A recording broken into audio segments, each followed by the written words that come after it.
Bienvenue à tous dans ce tuto pour voir aujourd'hui du coup l'utilisation du spreadsheet, la mise à jour des données automatiques dans ce spreadsheet ou la mise à jour des données manuellement. Donc dans un premier temps, j'ai procédé à quelques ventes en fait à plusieurs clients et dans ma partie vente, donc là j'ai uniquement mes devis, je prends toutes mes commandes, ça change pas grand chose. Je vais ici dans la vue tableau croisé dynamique.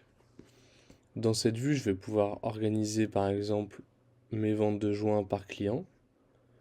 Je vais pouvoir rajouter ici une mesure qui viendra se mettre à côté du total qu'on a là.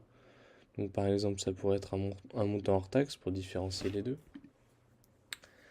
Et ce tableau-là, je vais vouloir le mettre du coup dans une feuille de calcul, un spreadsheet.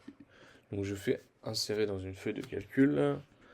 Je vais lui donner un nom, analyse des ventes. Par exemple, je la mets dans une feuille de calcul. Pour le moment, j'en ai pas de créé, donc ce sera une feuille de calcul vierge. Donc cette feuille de calcul, je peux lui redonner un nom, je vais lui mettre les ventes. Ok.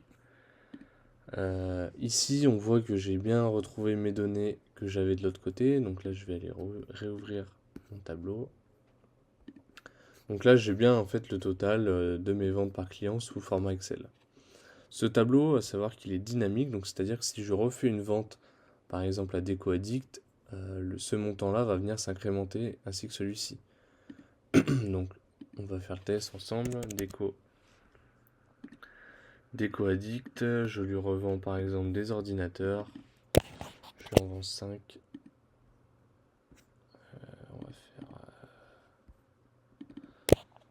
Oui, très bien ça. Hop. Donc, j'ai un total de 750 euros hors taxe et 900 euros au total. Donc, quand je vais valider ici, je devrais retrouver 700 ici, 750 ici hors taxe, plus ici 900 en total. Donc, on va regarder ensemble comment ça se manifeste. Donc là, je viens confirmer ma commande. Une fois que je l'ai confirmé, ici, je peux venir par exemple actualiser ma page.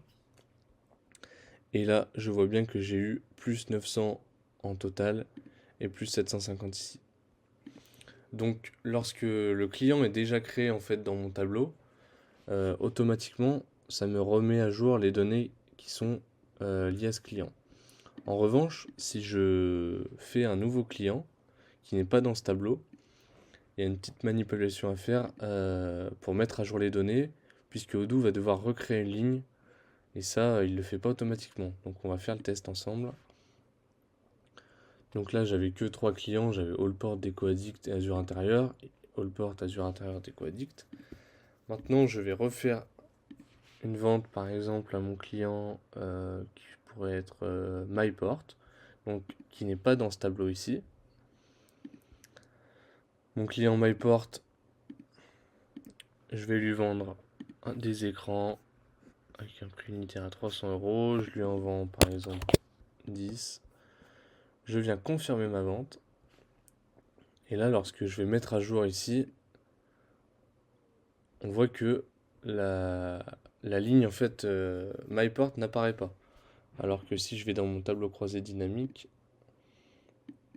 pardon, cette vue, que je filtre par client, j'ai bien une ligne MyPort qui devrait être ajoutée à 3600 euros. Donc pour ce faire, on va sélectionner en fait tout le tableau. On va venir cliquer sur Données, insérer pardon, un tableau croisé dynamique. Et on va venir réinsérer le tableau qu'on avait déjà inséré pour retrouver ces données. Donc on va venir réinsérer le tableau d'analyse des ventes. Et là, je vois bien que mon client MyPort est apparu avec les bonnes valeurs.